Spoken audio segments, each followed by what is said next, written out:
여러분 안녕하십니까. 북한이 대남 전단 살포용으로 오물을 실어 날려보낸 풍선이 멀리는 경남 거창까지 전국 곳곳에서 발견됐습니다. 늦은 밤 울린 위급 재난 문자 알람에 놀란 분들 많으신데요. 이 소식부터 보겠습니다. 허주연 변호사가 함께합니다. 어서 오십시오. 안녕하세요. 한밤중에 잠을 깨운 이 재난 문자 때문에 갑론을박이 일고 있더라고요. 그렇습니다. 어제 저녁부터 북한에서 이 정체를 그때 당시에 확인하기 어려웠던 풍선을 날려보냈는데 이게 삐라성 풍선이 아니냐 이런 얘기들이 나왔었는데요.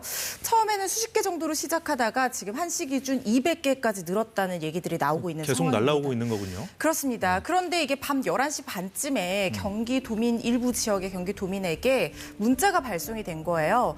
위급 재난 문자 형식으로 경계 경보 문자가 발송이 됐는데 그 시기와 범위 그리고 내용과 방법의 적절성을 두고 이 굉장히 갑론을박이 이어지고 있는 상황입니다. 왜냐하면 내용상으로 공습, 에어레이드라는 단어가 들어갔거든요. 영어로 써 있네요. 그렇죠? 그렇습니다. 이게 단순 어떤 이 대남 풍선이나 삐라를 넘어선 공습 경계 경보라고 하면 이게 즉시 대피해야 되는 상황인지 아닌지 문자를 받은 사람이 상당히 혼란을 겪었다고 해서 이 부분에 대한 적절성의 의문이 제기되고 있는 상황입니다.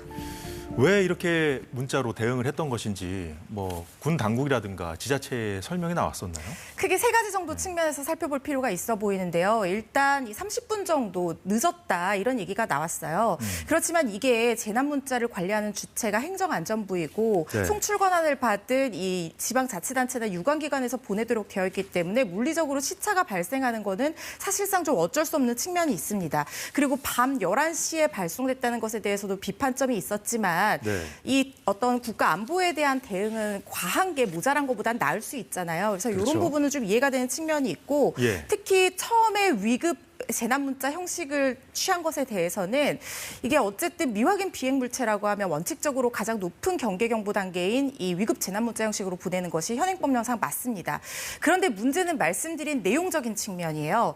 에어레이드라고 하는 것은 사실상 이 공중 공격이 임박했다라는 얘기인데 이게 정확하게 에어레이드 프리리미너리 워닝이라는 내용으로 들어갔거든요. 그런데 일반 경계 경보가 아니라 왜 공습 경계 경보로 보냈냐, 이게 혼란을 가중시킨 것이 아니냐 이런 비판점이 나오고 있는 부분인데요. 이게 시스템상으로 에어레이드라는 단어를 지금 뺄 수가 없는 상황이라는 거예요. 그래서 일반 경계 경보라는 내용으로 보내고 싶어도 그렇게 할 수 없는 상황이라는 얘기가 지금 나오고 있는데 그렇다고 하면 시스템적인 개선이 먼저 있어야 되는 부분이어서 이 부분은 추후에 좀 논의의 소지가 있어 보입니다. 혹시나 이제 오물 외에도 어떤 위험 물질 같은 것이 포함될 가능성 때문에 그럴 수밖에 없었다는 건가요? 그렇죠. 왜냐하면 그 당시에 바로 즉각적으로 어떤 시민들에게 안전을 위해서 대피라든가 어떤 여러 가지 대비를 할 수 있는 응급 상황에서 문자를 보내는 것인데 그 풍선 안에 뭐가 있는지 사실상 즉시 확인이 좀 어려운 측면이 있지 않습니까? 그래서 그 안에 어떤 생화학 물질이라든가 여러 가지 치명적인 어떤 폭발물이라든가 이런 게 있을 가능성도 있기 때문에 일단 위급 재난 문자 형식으로 경보 문자를 보낸 상황으로 생각이 되고요. 지금까지는 폭발물이라든가 생활 물질이 발견되지 않았고 쓰레기라든가 오물 그리고 중국산 건전지 이런 것들이 발견이 됐지만 이 부분에 대해서는 정확하게 어떤 물질들이 포함되어 있는지 추후 조사가 진행될 것으로 보입니다.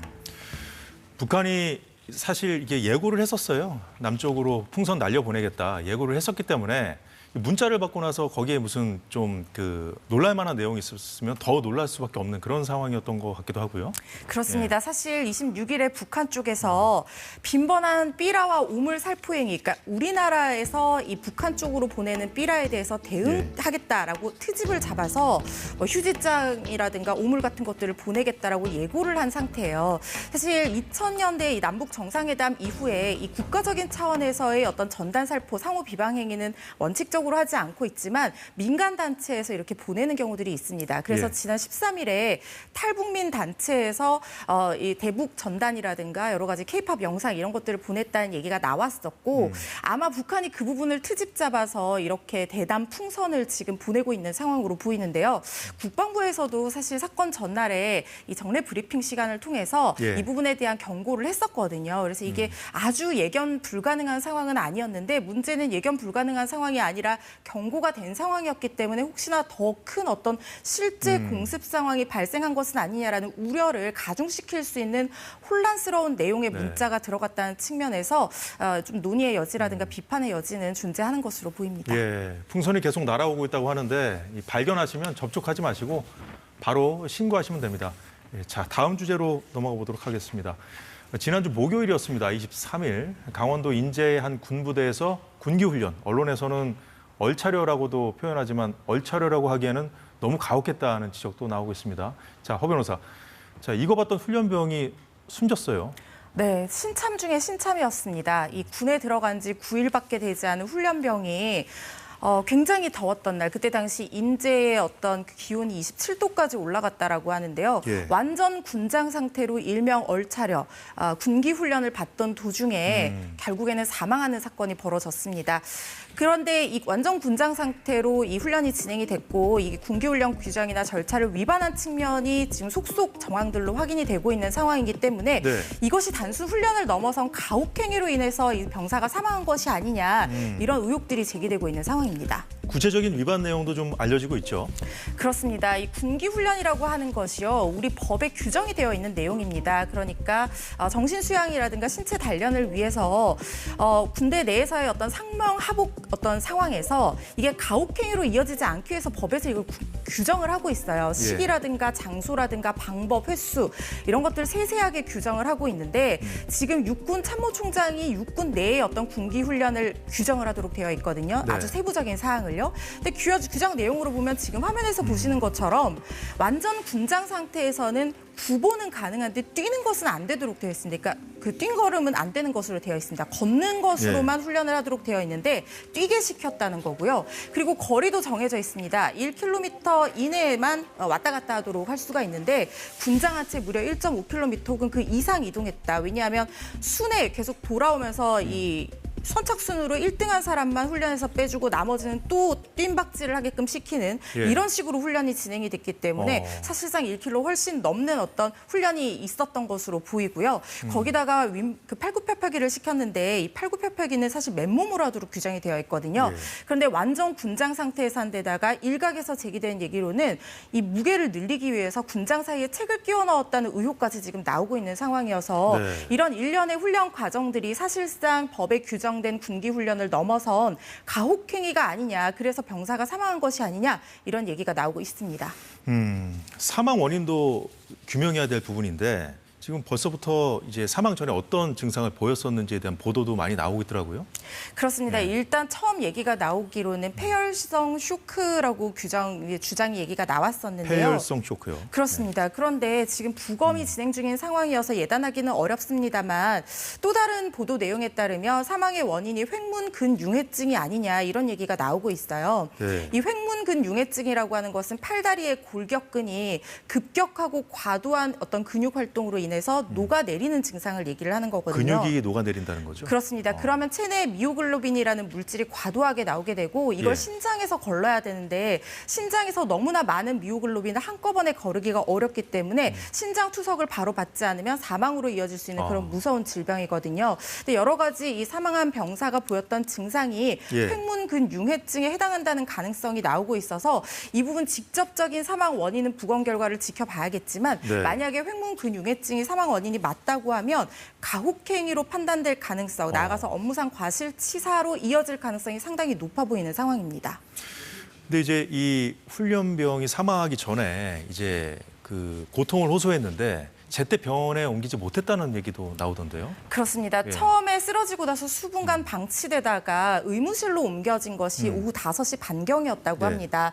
그런데 의무실에서 수액을 맞다가 1시간 정도 맞다가 안 되니까 그제서야 속초의료원으로 이송이 됐는데 속초의료원 관계자에 따르면 이송되어 오던 그 시점에 이미 중증 쇼크 상태여서 손쓰기가 어려운 상황이었다는 거예요. 이 정도로 심각한 상황이라고 하면 차량이 아니라 군 헬기로 국군 수도병원이라든가 상급 종합병원으로 바로 보내서 신장을 투석할 수 있는 그 시설이 갖춰진 곳으로 빨리 보내는 것이 맞다는 생각이 드는데요. 이런 부분에 있어서 좀 지체가 된 측면이 있어서 이 부분도 사후 대처가 미흡했다는 비판이 나올 수 있는 지점입니다. 기절한 것을 뭐 꾀병 부린다고 또 이렇게 착각했다는 얘기도 있던데 예. 그렇습니다. 네. 이게 중간에 같이 훈련을 받던 다른 훈련병들이 지금 사망한 훈련병이 도저히 훈련을 지속할 수 없는 상태라는 내용의 보고를 했다는 거예요. 아. 그런데 훈련을 실시한 간부가 꾀병이라고 생각하고 예. 이를 받아들이지 않고 계속해서 훈련을 지시했다는 그런 얘기가 있습니다. 아, 그게 이제 다른 훈련병의 어머니가 쓴 걸로 보이는 그런 글이 이제 온라인상에서 지금 퍼지고 있는데, 물론 출처는 불분명합니다만 굉장히 구체적인 내용들이 좀 담겨 있잖아요. 거기에. 그렇습니다. 네. 그게 아무래도 휴일에 훈련병들이 이제 가족과 통화하면서 이런 내용들이 정황이 하나씩 흘러나오고 있는 상황으로 보이는데요. 그 훈련병의 어머니가 얘기하기로는 뭔가 이제 어떤 소변 색깔이라든가 이런 네. 측면에서 조금 상당히 심각한 상황이 보였음에도 불구하고 훈련을 지속해서 이런 부분이 굉장히 문제가 된다는 의혹 제기를 하는 내용의 글들이 온라인상에 올라오고 있어요. 아까 전에 변호사님이 그 신장 투석 얘기하셨잖아요. 좀 그 소변 색깔하고 연결이 될 수 있는 부분 같아요. 그렇습니다. 아무래도 이게 미오글로빈이 너무 과도하게 분비가 되다 보면 신장에서 거르는 기능을 다 할 수가 없는 상황이 된다고 하면 이 부분이 결국에는 사망으로 이어질 가능성이 있기 때문에 소변 색깔이라는 것은 사실상 신장의 건강 상태를 가늠할 수 있는 가장 직관적인 척도가 될 수 있습니다. 그래서 이런 부분에 대한 어떤 이야기들이 사망 원인을 밝히는데 뭔가 어떤 근거가 되는 것이 아닌가 이런 생각도 듭니다. 아, 이제 군 당국에서 그 당시에 이제 민간 응급 의료 시설로 수송을 했다는 해명을 했다고 합니다. 예, 그 좀 저희가 좀 참고해서 좀 말씀을 드렸고요. 일단 육군 수사단에서 조사한 지 하루 만에 그 강원 경찰청에 보고서를 이첩했다는 얘기도 있던데요. 예. 그렇습니다. 이게 군 내에서 발생한 사망 사건, 성폭력 사건, 그리고 입대 전의 범죄, 이 세 가지 범죄에 대해서는 원칙적으로 군사법원에 관할 건이 있는 것이 아니라 일반 법원, 민간 법원에 관할 건이 있습니다. 그렇죠. 예. 왜냐하면 이런 중대 범죄를 내부에서 수사를 하게 되면 공정성이나 객관성에 혹시나 모를 시비가 생길 수 있기 때문에 이렇게 네. 규정을 해둔 것인데요.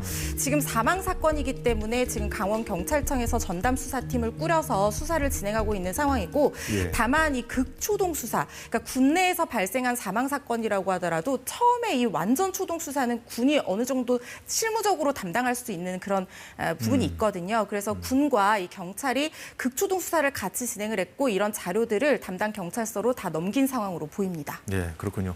앞으로 뭐 쟁점이 될 만한 사안들이 있을까요?